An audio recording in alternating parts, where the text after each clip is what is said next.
Great. So, welcome everyone and good evening. This is Plumas Audubon Society's first speaker program of the year. So thank you all so much for being here today. My name is Liz Ramsey and I'm the Operations Director at Plumas Audubon Society.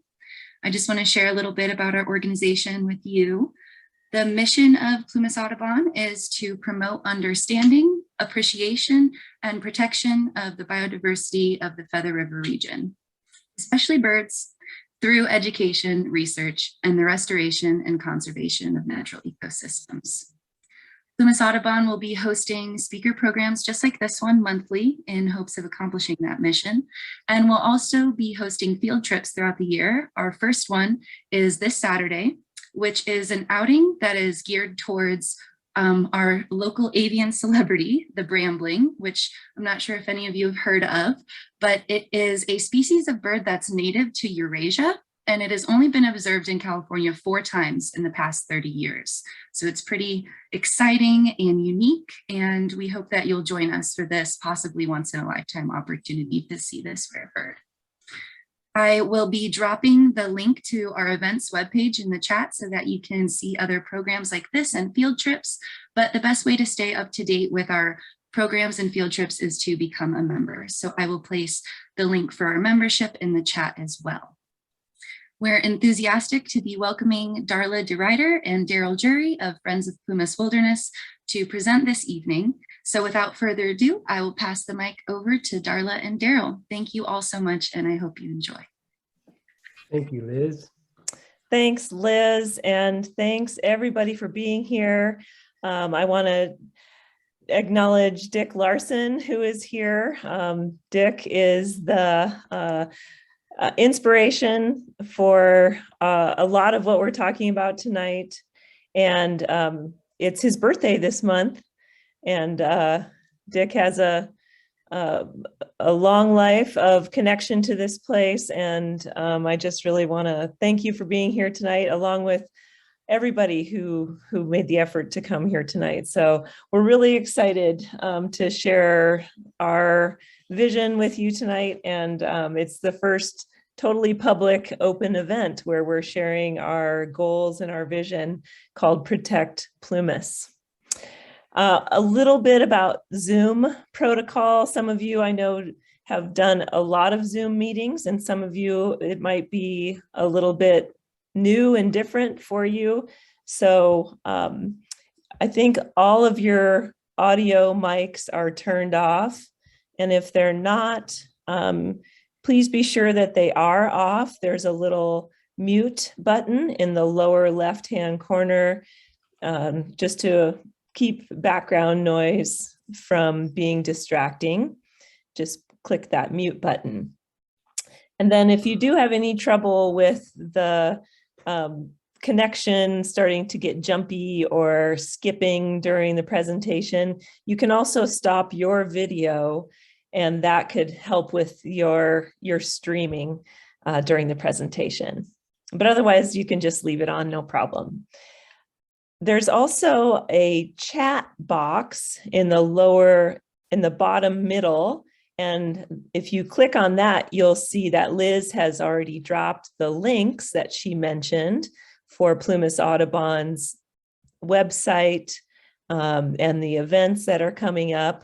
So you can copy those just by highlighting them and then doing a Control-C or a Command-C, depending on what kind of system you have, and putting them in another document.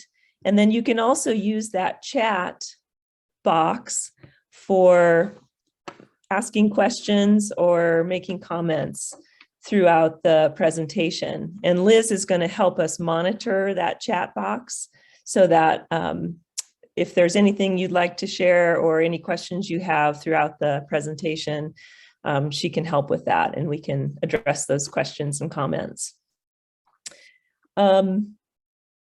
Anything else we need to talk about with Zoom? Everybody okay? Thumbs up? Okay, great. Well, big thanks to Plumas Audubon Society for hosting us. Darrel and I both have a long history with Plumas Audubon Society. We were both on the board for a long time, and we love the organization. We love birds. We are very pleased to be invited to present to the speakers series tonight. And big thanks to Liz for all the work she's done. And she's a big part of this presentation, actually. Her photographs, her maps, she helps us make maps. And then also big thanks to Piers and Faith for all the work they're doing with Plumas Audubon, as well as the rest of the staff and board of Plumas Audubon. So thank you all so much. And I'm gonna share my screen and get our presentation started. So Darrel and I have been exploring wild places together for quite a long time and loving each other for a long time too.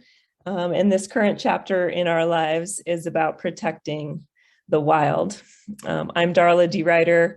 I'm currently the executive director of Friends of Plumas Wilderness, and I have just recently retired from my career as a professor of environmental studies and outdoor recreation. I'm Darrel Jury. I am the president of Friends of Plumas Wilderness, and I'm the short one in these photos. The photo on the left, it's hard to believe, that's from our first backpacking trip together over 30 years ago. And if you look closely, you can see Darla's sandals.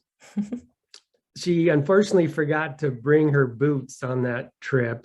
And but she went everywhere. We went climbing on the snow and up on the peaks in those sandals. And I was impressed from the first backpacking trip. It's also, we thought it was so funny. We found this picture from 2019 backpack trip, and our pose was like identical from almost 30 years prior. The way I had my arm over his shoulder and he had his around my waist, and we stood like a mirror image from 30 years before. We thought it was pretty funny.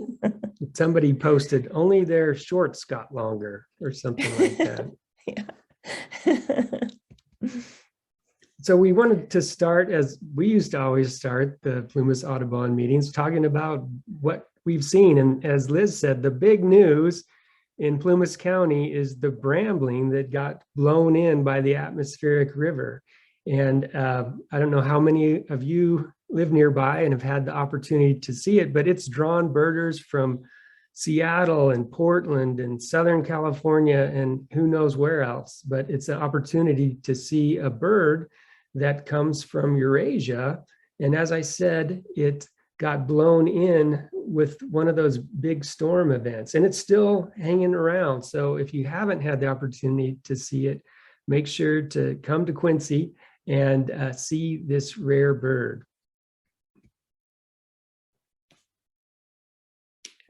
This is one of Liz's photos highlighted in red there. It's one featured in the eBird Plumas County page. Also wanted to talk about the weather. This is data that Darla collected in Meadow Valley, and it really shows the extreme fluctuations we've had this winter, unlike any I've ever seen in California, where we had an October with a lot of rain, and I believe that's when the brambling got blown into the region. November was very dry, and then we had all kinds of snow, almost 21 inches of precipitation in December. And then we had that high pressure system sit for months on end. And hopefully we have a little more precipitation on our way.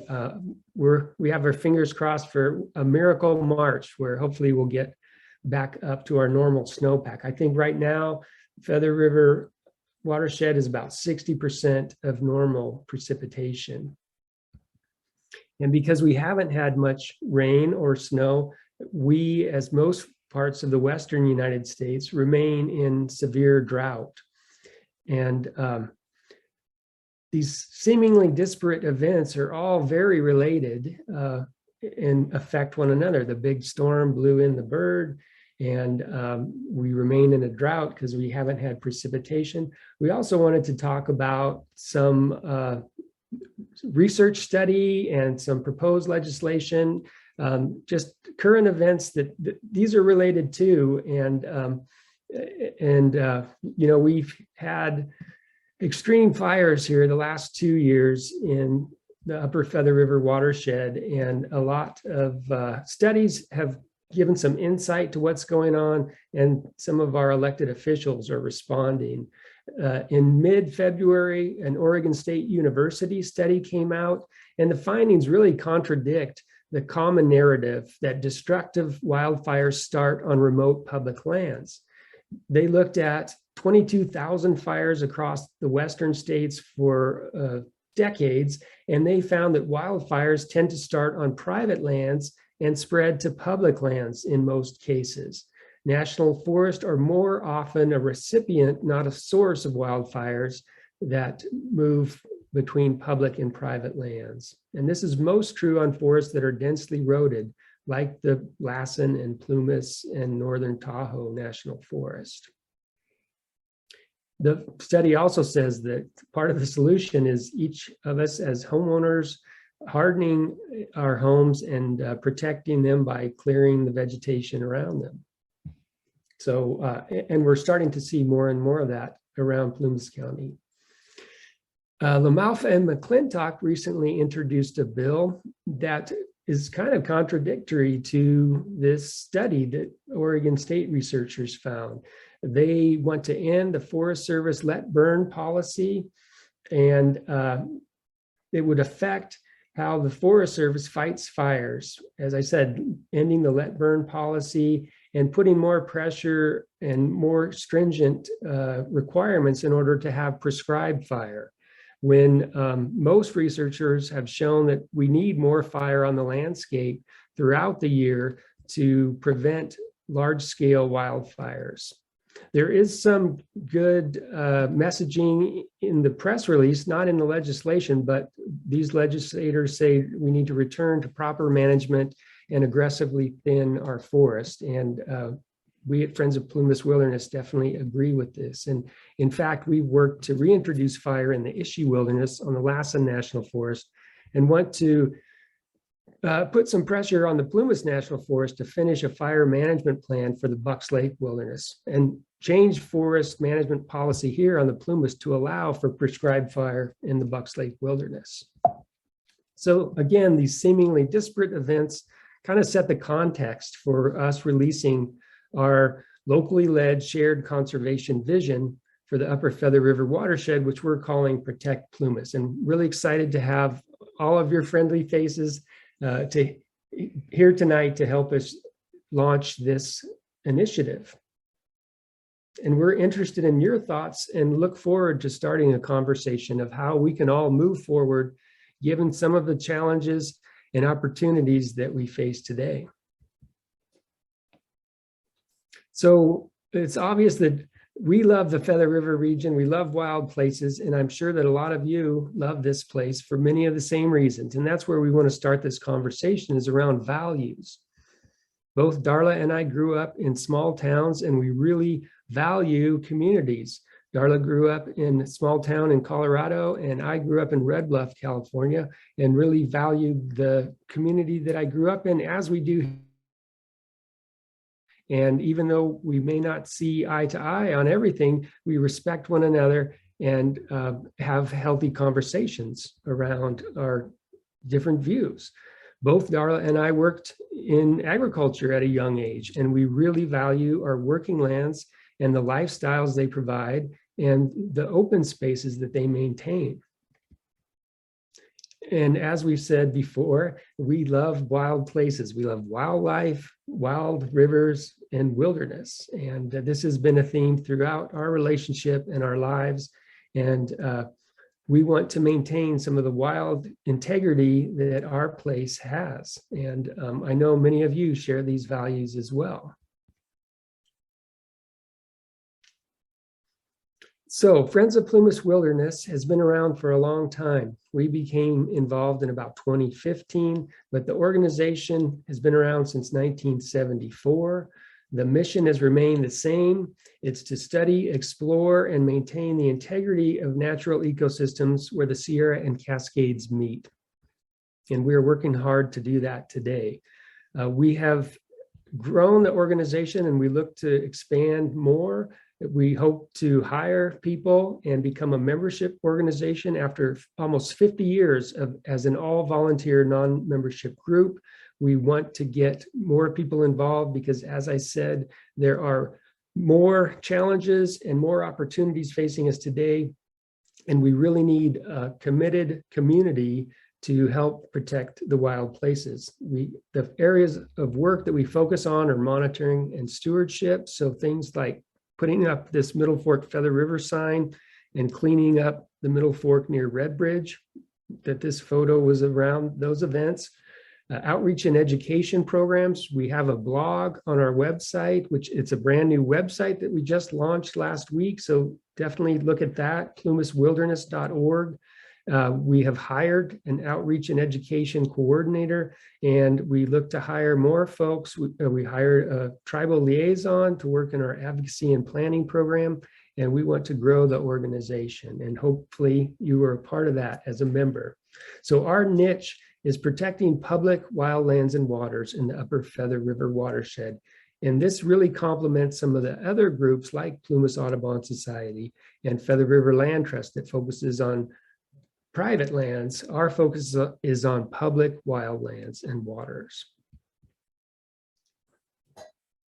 So why do we need wild lands and wild rivers? And there's a list of reasons here. I'm just going to list a few of them, but they supply things basic to our survival at no cost. These places are the least altered ecosystems, and they function on their own. They provide us with fresh air, clean water, and wildlife habitat, all at no cost. They provide experiences that we can find nowhere else, places where we can find solitude and unconfined recreation, where we can go to find aesthetic and spiritual inspiration. And they can leave a legacy for future generations. And they're also of scientific interest as they help us understand natural ecosystems. So wildfire has brought change across the Western US and has impacted communities, working lands, and wildlands here in our watershed. And it's obvious that our health is dependent upon land health. Native communities tended the land with fire to increase biodiversity, which led to stability that lasted for millennia. And in short order, we have changed ecosystems dramatically, and we are starting to see some of the implications. So we'll talk briefly about what's led to some of those changes, and some of the changes that are proposed in large-scale projects proposed in our watershed. But first, want to acknowledge that all lands of the Feather River Watershed sit on unceded ancestral lands of many indigenous nations, which include Maidu, Washoe, Northern Paiute, and others. And we honor their people past, present, and future. So this is a Sierra Nevada Conservancy video that shows us the changes in size of wildfire footprints in the upper Feather River watershed since the turn of the 20th century when fire suppression began. And it'll scroll through the decades and show the scale of fire. After 1910, the Forest Service made it their top priority to suppress all fires. After World War II, new technologies were employed, including advertising with Smokey the Bear. And by expanding fire suppression effort and investment, the area burned remained relatively constant until the turn of the 21st century. But as you can see here in the very beginning of the 2020s, the scale of fire has far exceeded that of past decades. So despite the effort and investment, we've been unable to limit the area of fire burned. We are in a new era. So in response to these mega fires, the Forest Service just revealed an ambitious 10-year plan, which they call Combating the Wildfire Crisis. And it establishes high-risk fire sheds around communities. And in our region, there are 3 high-risk fire sheds that are about 250,000 acres each. So a total of 750,000 acres in our watershed plan to be treated. And we strongly support these efforts and will work with the Forest Service to protect wildlife, wildlands, and wild rivers.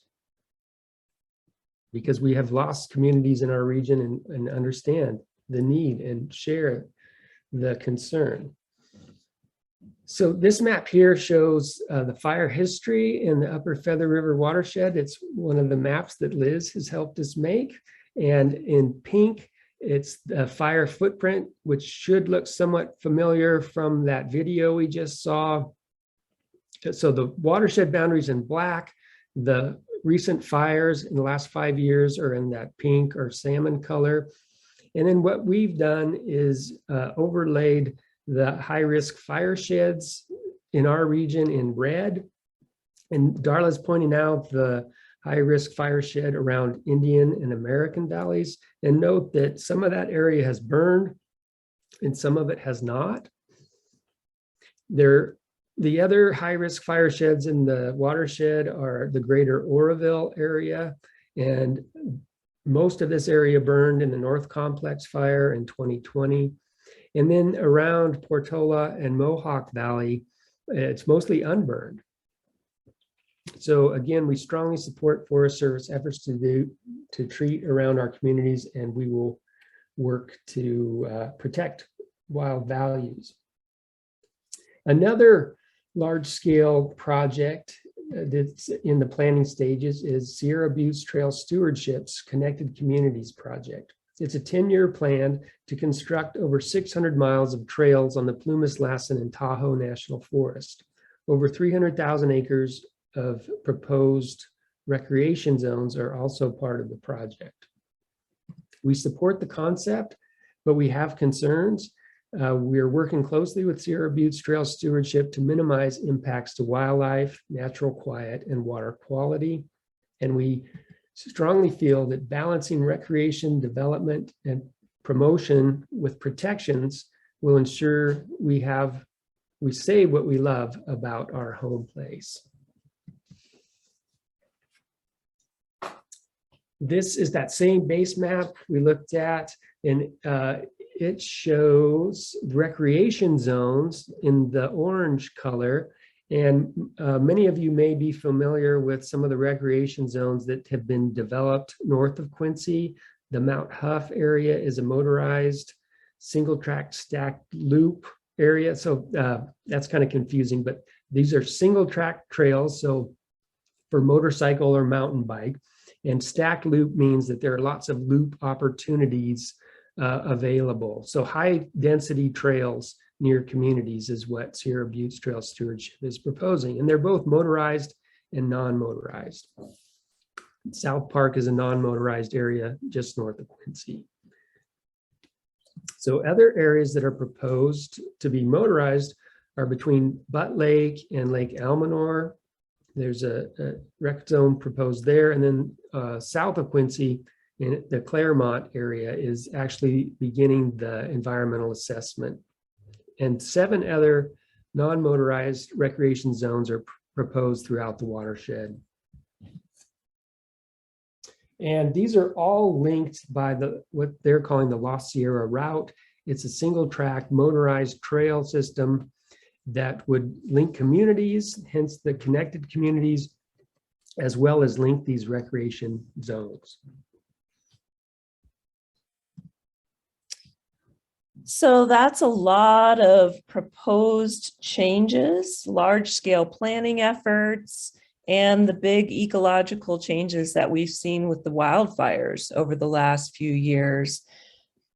So we think now is an important time to think about protection of lands and the things that we love. Time to get a conversation going. Our local conservation efforts are linked to regional and statewide and national and global efforts as well. A lot of you have probably heard of the 30 by 30 initiative, a plan to protect 30% of lands and waters for nature by 2030. And so we are planning our vision and our plan around 30 by 30 as well. There's good science behind it. There's a really motivating idea there to have a good number to get enough land protected to ensure that nature can continue into the future. And there's an amazing level of support for 30 by 30. There was a poll that was done last spring in all across Western states, and 77% of people were supportive of the idea. It just makes good sense to take care of nature because nature takes care of us. So what counts as protected? What does protected mean exactly? Well, lands need to be managed for biodiversity. And in the United States, 12% of our lands are currently managed that way. So it could be public lands, tribal lands, private lands. So public lands, these would be like our national parks, our wilderness areas, our wildlife refuges, and most of the protected lands are in the Western United States, where our federal lands are located, are permanently protected lands. When we look at California, we have about 24% of our lands currently protected. And because California is about 105 million acres, the goal would be to add another 6 million acres of protected lands. And I have that circle around the upper Feather River Watershed there. And so we're going to zoom in more to the Sierra Nevada region. And it shows that we're really lacking protections here in the Northern Sierra compared to the rest of the range, compared to the state as a whole. We only have 7% of our watershed that's currently protected. Some public lands, some private lands, thanks to the Feather River Land Trust's work, but only 7% of the upper Feather River watershed is currently protected. And a lot of this country is the most biodiverse of the whole Sierra Nevada range. If you look at the scale here in the map, you can see that dark blue and turquoise colors are the most biodiverse, have the highest biodiversity. And our region is among the most biodiverse in the Sierra Nevada, yet it's the least protected. So our watershed lacks protections compared to the state and the nation as a whole. But we have an opportunity to protect private working lands, tribal lands everywhere, and the rugged and remote wildlands of our region. So we're working closely with other conservation organizations to get there. Feather River Land Trust aims to conserve nature on 120,000 acres in the watershed. That's their goal. We strongly support Maidu Summit Consortium's goal to reacquire more lands, as they've done by reclaiming PG&E lands in Tasman-Koyam. And we're excited to announce to the public tonight that our goal that we have identified is to permanently protect 400,000 acres of public wildlands and 100 miles of wild rivers. This will bring more balance, 30% instead of just 7% of land protected in the Feather River watershed. And working together, we can conserve working lands and wildlands.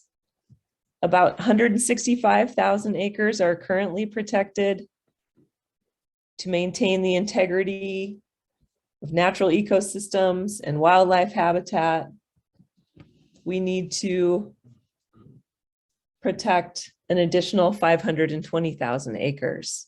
And that can get us to 30 by 30. So I just want to do a quick check-in on our pace, just to touch base, make sure everything's going okay with folks. I'm noticing some chats coming in, and I put it in the chat that I am recording the questions, and at the end I can help facilitate a Q&A, but it looks great so far, guys. Okay. Thanks, Liz. Great. Okay, then let's dive into a little more detailed part of the story, and yeah, go back to you, Darrel. So we want to initiate our discussion around values. What are the values that we all share that we can agree on that we should protect? So as we think about the future and how to move forward with our goal of protecting more lands and waters, we want to hear from all of you and help us identify what matters most to our communities, the values and services that the land provides. And there is a long list of things, as I've already touched on before, about values from wild places. They provide clean water, clear air, and some of the things, especially given these recent fires, that might be on everyone's minds are: how do we restore fire affected areas? How can we improve forest management? How do we maintain healthy fish and wildlife habitat and ensure future generations have beautiful places to enjoy? And I thought this would be a good time to share some of Liz Ramsey's wonderful wildlife photography. Here's a California spotted owl, a Sierra Nevada yellow-legged frog. These amazing pictures of river otter on the Middle Fork Feather River, and pronghorn. And I imagine this is Sierra Valley, but I don't know. Pronghorn are returning to Sierra Valley, and along with them, we have Rocky Mountain elk, and we're the only region in the California that we have wolf populations. So other things that might be important for our communities and members of those communities are cultural uses of the land, sites for gathering traditional materials, and we have a rich history in our region, and acknowledging the context of that more recent history is important as well. Values like beauty, spiritual inspiration, and opportunities to learn about the ecological changes of the land.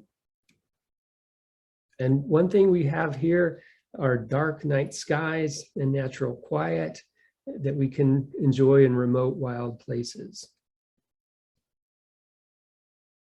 There are a range of recreation opportunities that can be found in wild places, and these help our local economies. All of these values and more could be lost if we don't work together, and it's up to us today to protect places for future generations. So a transition to talk about some specific ways, some specific tools that we might employ to protect Plumas. And I just did want to mention too, we're featuring some really beautiful photography tonight. Liz's photography, and the rest of this photography is really from me and Darrel, just from our adventures in the Feather River Watershed, from our smartphones. It's amazing what smartphones can do, and they have really high quality imagery, but it's a beautiful place, and it's really fun to capture it and share some of our photos. So how to protect lands, there's a number of different conservation tools available, and most of our watershed is managed by the U.S. Forest Service. So I'm going to focus on these top 4 types of designation tools and just going to go through them and talk about them briefly. Wilderness is one way that we can protect more land. Wilderness areas like Bucks Lake Wilderness is our one wilderness on the Plumas National Forest. It requires an act of Congress to be designated, and it's the most restrictive of any of these types of designations. There are about 125,000 acres of roadless areas that have been inventoried on the Plumas and Lassen National Forests that could possibly be designated as wilderness and added to the National Wilderness System. Wild and scenic rivers is another possible designation. Wild and scenic rivers protect a half-a-mile corridor around the river. They are designated either through an act of Congress or the governor of the state and the secretary of the lands that the river flows through. So either the Secretary of Interior or Agriculture, if it's Forest Service land, partner to designate a wild and scenic river. We have our middle fork of the Feather River, one of the original wild and scenic rivers that was designated back in 1968 when the act was passed. But there are many more rivers and streams that have been identified as eligible for wild and scenic river designation. And because of that half-mile corridor adjacent to the river, that could add another 56,000 acres of protected land. National monument is another possible way to protect lands. And national monument is really the most flexible possibility. And there's a lot of really great advantages to national monument designations. National monuments are meant to protect cultural, historic, scientific values. And there's 2 routes to national monument designation as well. Either the President of the United States makes a proclamation and creates the national monument, or through congressional legislation.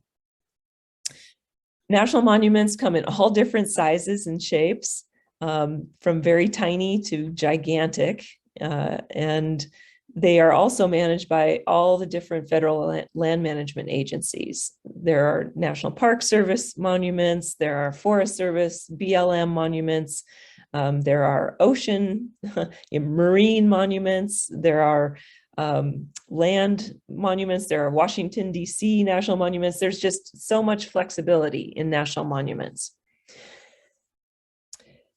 Another good thing about national monuments is within 3 years of designation of a national monument, a locally led management plan is written. The final land protection designation is research natural areas.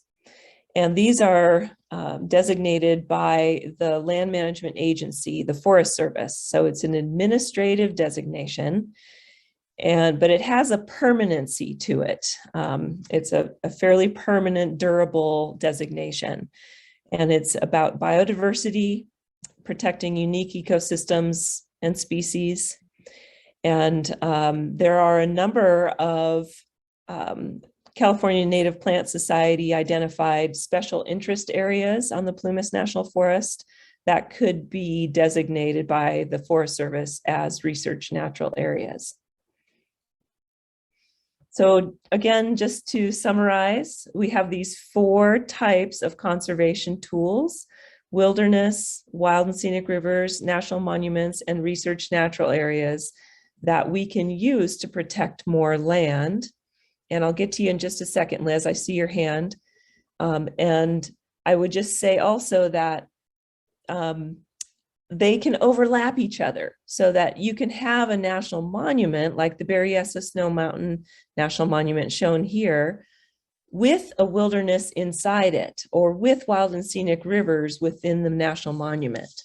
So yeah, Liz, what's the Lindsay asked a question that I think is relevant right now and doesn't need to necessarily wait till the end because it's about national monuments.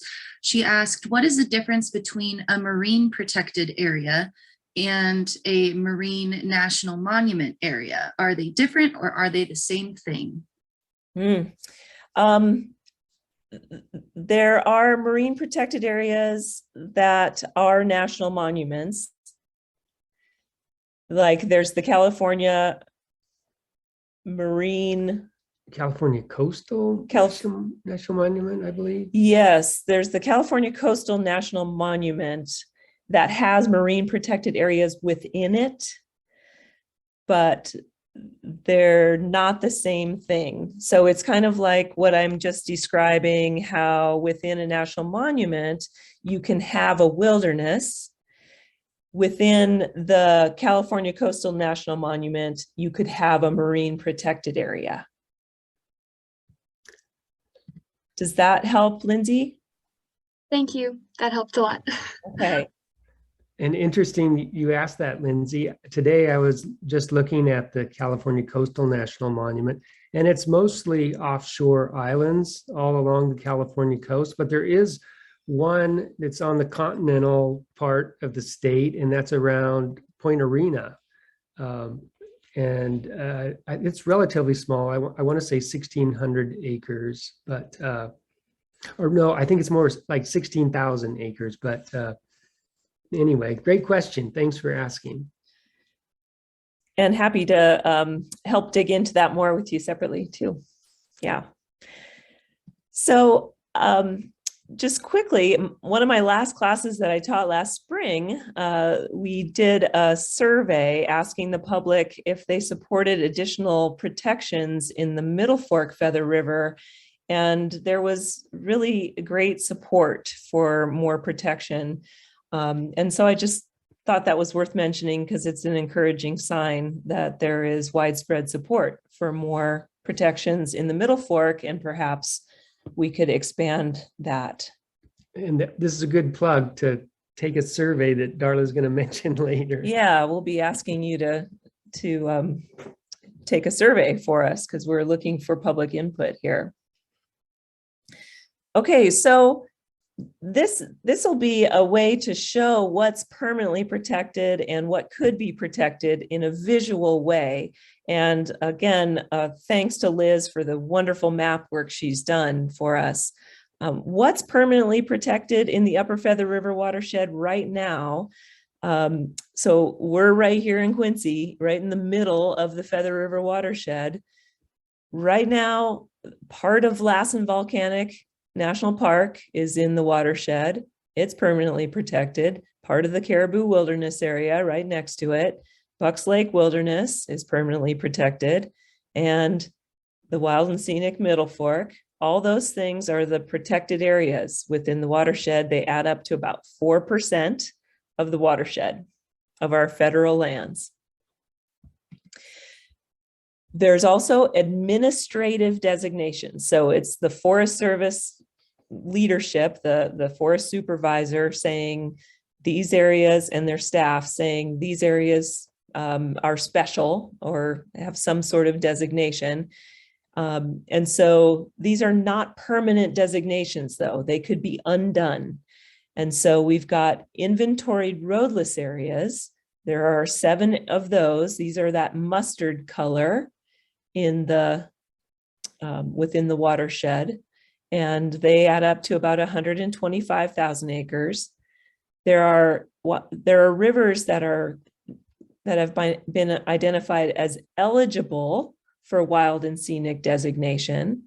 So they're shown in blue here, and there are 175,000 miles of eligible wild, 175 miles of wild and scenic rivers. There are proposed special interest areas in brown here, those areas that the Native Plant Society identified as important biologically and ecologically that could become research natural areas. So that's another 150,000 acres. So when you add all those together, those administrative designations, that's about 330,000 acres. That's a good chunk. That's a good place for us to look for permanent designations. We've got some really amazing country in the Feather River Watershed. Up from the northwest corner, the Blue Lake recommended wilderness that the Liaison National Forest has recommended for wilderness designation, to the southeast corner, the Babbitt Peak Research Natural Area that the Tahoe National Forest has administratively designated, to the wild and scenic Middle Fork, the heart of the Feather River and Big Bald in Bald Rock Canyon, Feather Falls Scenic Area that's loaded with waterfalls and rugged canyons and spectacular granite domes that rival any in the Sierra. This country is so special and so wild and beautiful and spectacular. So the last part of our presentation is about how we identified our conservation goal and how you can help. The Nature Conservancy did an analysis of the entire Sierra Nevada, and they looked at these natural areas. They identified a whole bunch of natural areas, about 20 of them across the range. And they found a number of these, what they call natural areas in the northern part of the Sierra. Here's Quincy again, where we are. Areas that protect, that if they're protected, they ensure the long-term survival of vulnerable species, of natural communities. So there's a lot of these natural areas. They also talked about functional landscapes, and they identified these large-scale functional landscapes that have the greatest potential to protect and conserve biodiversity. And there's a number of those big functional landscapes up here in the northern Sierra where we are. And when we looked at the Nature Conservancy's analysis, and then we added the permanent protections that are existing, the potential areas, the administrative designations, we came up with this Protect Plumas plan, this way to identify areas that could be protected. And so this map shows in these purple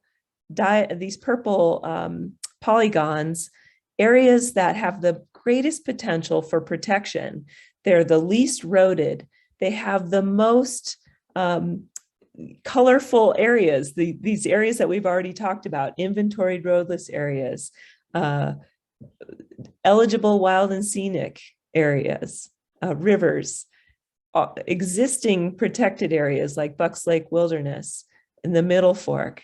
So the largest of these potential protection zones are the North Fork of the Feather and the Middle Fork of the Feather, and there's others as well. So it gets us really excited to think about how we might communicate with you, our community, and find out what people think about protecting more lands and how we should move forward with it. So, you know, if we want to leave some places wild, it's a good time to get a conversation going about it. So we would love to get your input. It's been a great opportunity tonight to share our conservation vision, and really want to thank you for being here. To get to our goal of 400,000 acres of protected lands and 100 miles of river, we need your support. So we have some initial questions for you, and I'm going to ask Liz to launch a really simple poll. and you can just click on the answers based on your thoughts. And so if you would, please answer those questions and just click through your thoughts.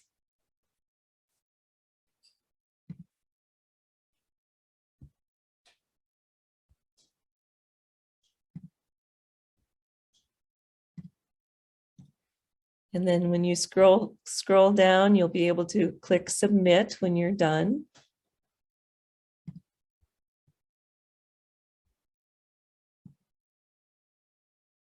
Those are anonymous.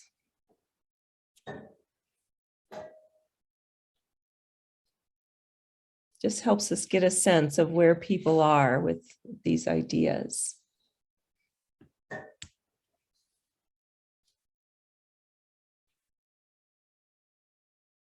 Thank you so much for doing that.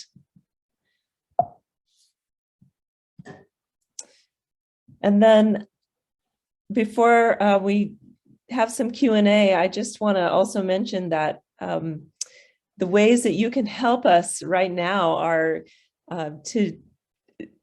I'm going to ask Liz to also drop some links in the survey, but we have a public opinion survey that we have launched, and we would love it if you would take this survey. It maybe just takes about 5 minutes or so, and whether you live here or you've just visited here, we would love to get your feedback on this survey.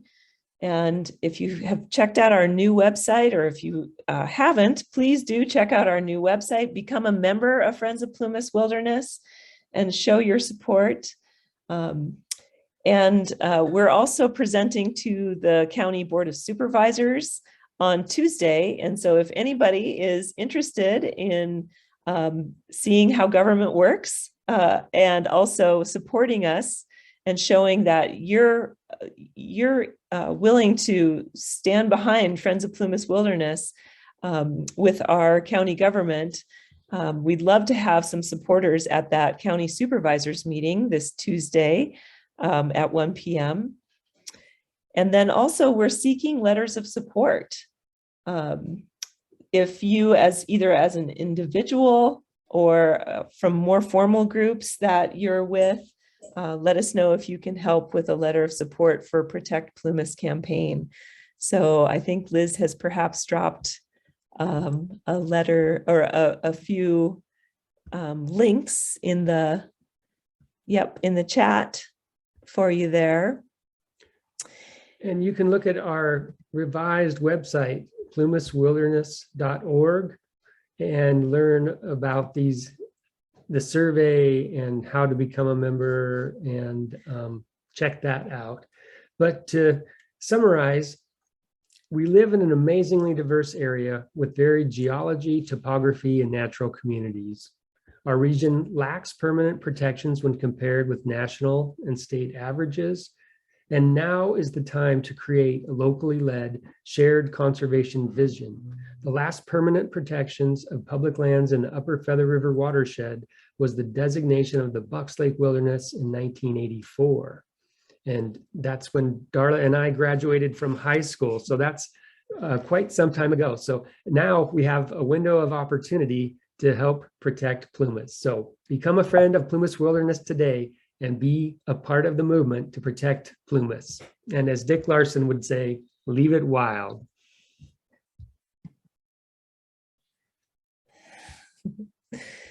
So thank you so much. And we'd love to hear any questions that people might have.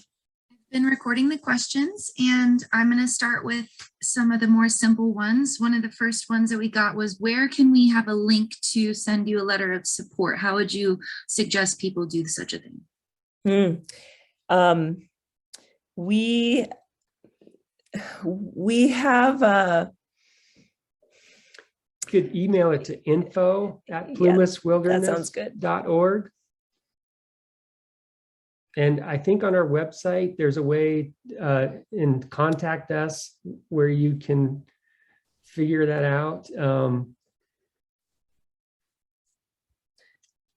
I also have created a sample letter of support. So if anybody wants to send an email to that email send a note to that email and ask for a template for a letter of support, I'm happy to provide that. Yeah, as Corinne asked, for Other key topics. shorter kind of question that might be easier to answer quickly is, who is the tribal liaison that was hired? We are very happy that we hired Letty Watson. She is an Enterprise Rancheria member. She is very excited to be working with us, as we are to be working with her. And we really look forward to working with the Mountain Maidu, the Concow Maidu, and other tribes that Letty will be reaching out to. In fact, tomorrow she presents to the Enterprise Rancheria and the Moortown Rancheria a similar presentation to what you saw here tonight. You can see her profile on our webpage. So we have a couple different kind of topics here that all the questions kind of touch on. The first is recreation, and the other is more geared towards wildfire and its effects on ecosystems and the wildlife there. So I figured we could start with wildfire questions, kind of based around that first. So the first one was, what is the impact of post-wildfire erosion on the health of rivers? I'll take that, and then maybe Darla can tag on. Friends of Plumas Wilderness were concerned about this, and one of the things we did is we wrote and received a small grant from the Rose Foundation to photo monitor, take pictures from the rim of the Middle Fork Feather River. We call it the Bear Fire Photo Project, and we're trying to document if there's mass wasting events or how the vegetation responds. But to be more specific about the question asked related to water quality, some of the fish experts that I've talked with, Vincent with Feather River Land Trust, and Ken Roby, who's also involved with the Land Trust, they haven't seen huge impacts on fish populations that you might expect, and that's definitely related to the quality of the water post-fire. But I could talk with Ken or Vincent Rogers to see if they've noted anything. They're both involved with Feather River Trout Unlimited, but I think it's still to be determined with especially the fires from the last 2 years, the Dixie and the North Complex. But, I think any of us could probably guess that there's going to be more erosion, more debris in the water. There's going to be less cover that would shade the water and provide the cooling effects that we know vegetation provides around riparian areas that fish need. A lot of the rivers, the stretches have lost the riparian altogether. I know you've all seen it if you live around here. And so when there's no riparian vegetation right adjacent to the rivers, that's going to affect all kinds of aquatic life. The next question is, there's two questions that are more about wildlife. The first is just a general question of what can we do? And another is more of a suggestion, I'd say. The first one is, how do we help the displaced animals with things such as food as habitat following a recent 1 million acre burn? Tough one, man. I saw bear tracks up in the Bucks Lake Wilderness in the middle of December and early January, and they shouldn't be up there that time of year. I think the conclusion that people were coming to was that they were displaced from the Dixie Fire, and they were just moving to anywhere that hadn't been burned. But then they didn't know where to den. They were in new ground, new territory, and then we had those huge snowstorms. And so they were just wandering around in this deep snow. They hadn't denned for the winter, and there was no food available to them. So I struggle with that question too, because it's heartbreaking to imagine the impacts on wildlife populations. And that's just one example with bears, but I'm sure that's true for many different species. What would you add, Darrel? What can we do? We can move forward and try to improve forest health, protect wild places. We can make sure we have connectivity between wild places so that there can be movement for animals. I think we all understand how important connectivity is, so that we're not fragmenting lands more and more. We need lands to be connected to each other for movement of animals, for movement of plants, as things warm and change. So critical. One of our former board members, there was 2008, there was lightning caused complex, canyon complex, they called it, and it started on the rim of the Middle Fork Feather River, and it pushed the wildlife down along the river corridor. And this former board member talked about seeing all this wildlife moving up and down the river, and that really points to, he was there during the fires, happened to be in the canyon and saw all this movement. And it really supports what Darla is talking about, the need to have these riparian corridors protected and allow wildlife to move not just up and down those river systems, but between those, along the ridges from one to the other. And the Middle Fork and North Fork, those natural zones, those large scale landscapes, they really provide east-west movement, elevational gradients, high elevation to low elevation, as well as north-south along the move between the latitudes. So it's really important to protect these large functional landscapes. I think that kind of answers the next question I was going to ask, which was, has there been any thought about building migration corridors for both plants and animals as a part of the design concept? And it seems like you guys have kind of answered that, but I'll let you speak. And there's a couple, I'd say there's 3 to 4 more questions. So no problem.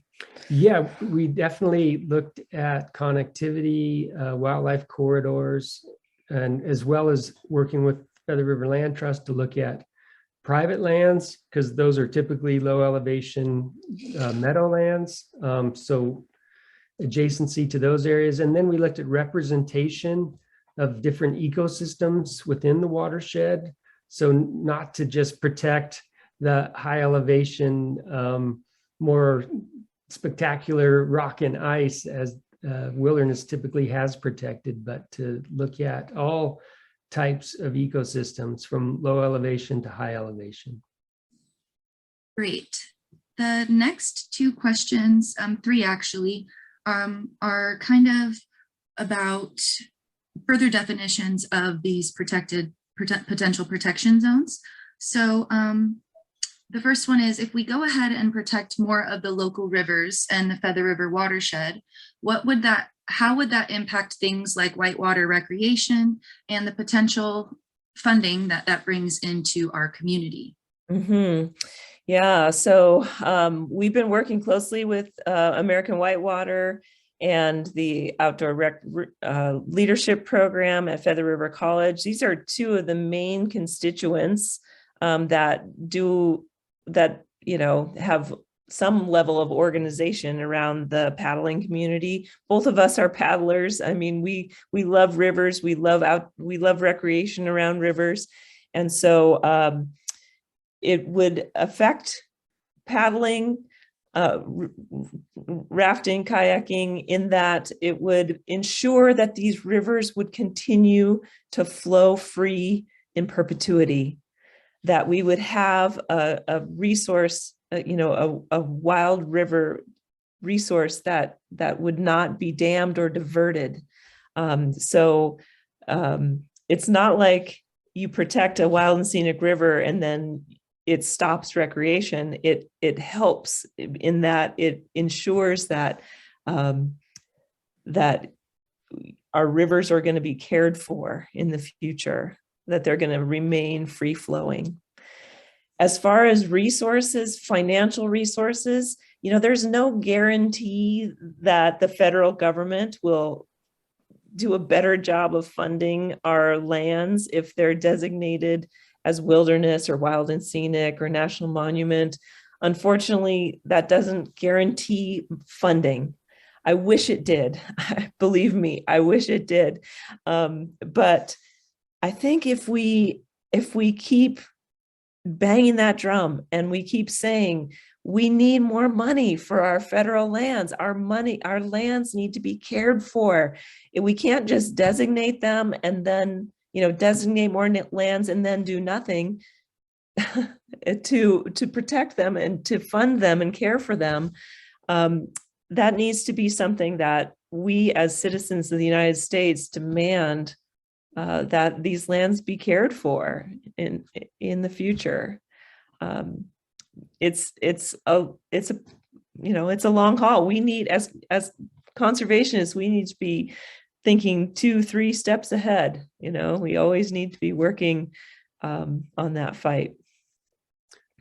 I just want to add, and Darla touched on this, but to reiterate that the Wild and Scenic Rivers Act, it keeps rivers from being dammed and diverted, and yet it only protects a half-mile wide corridor.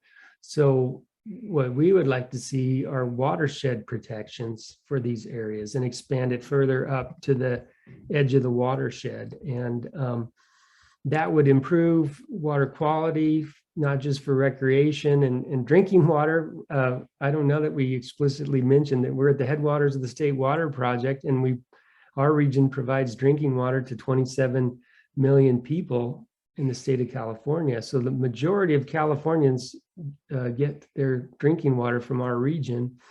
But those protections of the greater watershed would enhance the quality of water for drinking water, agriculture, fisheries, wildlife, a whole list of reasons. The next question is from Lindsay, another great question. It says, how does the label of protection affect the development on the lands that are under those protections? And would that prohibit certain types of development, such as trail work or recreation opportunities? Like, what are the distinctions between those different protected areas and the restrictions or lack thereof? Yeah, so that word protection can be fraught, right? It can mean different things to different people. But for us, protection means, like I like to use the phrase, if you like the way it is now, and most of us would probably agree that we like our area the way it is. We don't want to see it get more cut up or more changed. We want to keep it the way it is now. And so now is the time to protect it, because change is coming. And change has already happened very dramatically just in the last few years with wildfires, but there's more and more change afoot. And so as far as the types of management out there, that is what we have, that is what we're coming to the community to ask about. We do want to have a conversation. We are concerned about the wildlife habitat, the keeping places connected, and the integrity of ecosystems preserved. So when Sierra Butte Trail Stewardship has introduced their Connected Communities project and the 600 miles of new single track motorized trails, that's something we want to be sure we're working with them closely on and having a close conversation with. We're concerned about some of those areas they're talking about building new trails in, because we're already like one of the most roaded national forests in the country, and to add another 600 miles of motorized single track trails fragments the land even more. And so, it's a matter of careful attention and conversation and making sure that we're protecting the things that matter to all of us: clean water, wildlife habitat. I think all of us, no matter what interests we have in this land, those are things that we all want to see taken care of for the long haul. Well said. I have another question that I think is really powerful. Are there any steps to take to maintain forest health in the proposed protected areas? And if so, what are they? Darrel, you want to take that one? Yes, and like Darla said, we want to start a conversation and find out what the community wants and how best to protect these values that we share. As far as forest health, the Plumas National Forest Plan was written in 1988. I think the Lhasa National Forest Plan was written in 1992. And this was at the peak of the timber boom, when most timber was coming off these forests than ever had. And these plans were really written with a different perspective. One of the things that they talk about are visual retention zones. So the idea that highway corridors would be left uncut to maintain trees. A beauty strip is a word that's been used to describe this. And it's really the opposite of what we think needs to happen and we're starting to get dialogue around this in the wake of these mega fires, is that we need to be thinning around roads. And I think rather than maintain dense trees, a wall of green on either side of the road, we should be opening up views to our beautiful rivers and views from roads that go through the mountains. And I think the Forest Service on this was, 1988, they were 180 degrees off from the thinking that we have today. And so it's time to have a conversation about what it is we want to protect and what it is we want to enhance. And it's really a good time to reevaluate where we're at and how we manage our forest. And we definitely want to be a part of that conversation.